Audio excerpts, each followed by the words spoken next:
You're the country I was warned about most, but the one I wish I didn't have to leave so soon. The people who told me not to visit are the ones that have never met the real you. On the news we just see the scary men, not the ones that dance in the park and turn twirling into a competitive sport, or the fathers that love their sons more than a thumbs up in the family group chat. We just see women in hijab. We don't see the fighters, the cyclists, or the generation of mothers teaching their daughters to demand more. Ireland puts you on the do not travel list. Maybe so we don't see that a country under 50 years of sanctions has an incredible metro, and all we have for a GDP per capita leading economy is a mini train that stops at red lights. You've shown me that what we see on the news is a low-light reel of government decisions. It's not a reflection on the beauty of the land and people.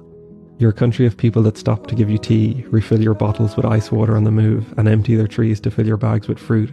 Where the entrance to every house lets you know how many smiling faces to expect inside, and where you don't have to put the kettle on because it's always ready to go. I learned to trust your people. When someone says to follow them, you do, because sometimes you end up getting a tour of their workshop, and other times you end up sleeping in their hookah bar. When they heard I was going to Afghanistan, they gave me free boxing lessons so I'd be ready to fight off the Taliban. Stopping for a moment to record the camels results in a meet and greet with the town's children, or the 10th selfie you've been in that day. Some nights I spent in the city, others were camping halfway up the tallest mountain in the Middle East, eating proper baked beans for the first time in months and waking up to shepherds at 5 a.m. But I didn't have to cross the mountains alone. Sometimes with trucks, sometimes tractors, and sometimes even mopeds, we crossed the country together. Your weather was everything from hailstorms to heat strokes, but I wore trousers through it all to respect your rules about covering up. Your roads are a bowling alley with the bumpers down, and I just hoped I didn't become the pins.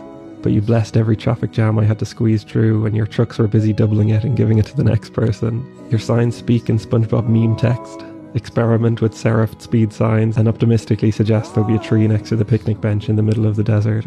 My Garmin didn't understand your language, and neither did I, but some translated conversation showed me how creative and resilient your people are. Foreign brands are cut off, so you make your own Coke, Fanta, KFC, and Heinz ketchup, and there's nothing copyright laws are going to do to stop it. The internet is locked down, but a few SIM card and VPN tricks later and everyone's back online like nothing ever happened. It was far from touristy, but you never know when you'll meet an Irish lad in a supermarket dungeon toilet or a Korean guy walking home from Istanbul.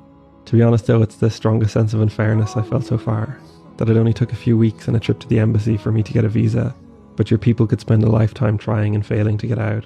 Where I become a multi-millionaire overnight, but some of the smartest and hardest working people I've ever seen make a few euro a day.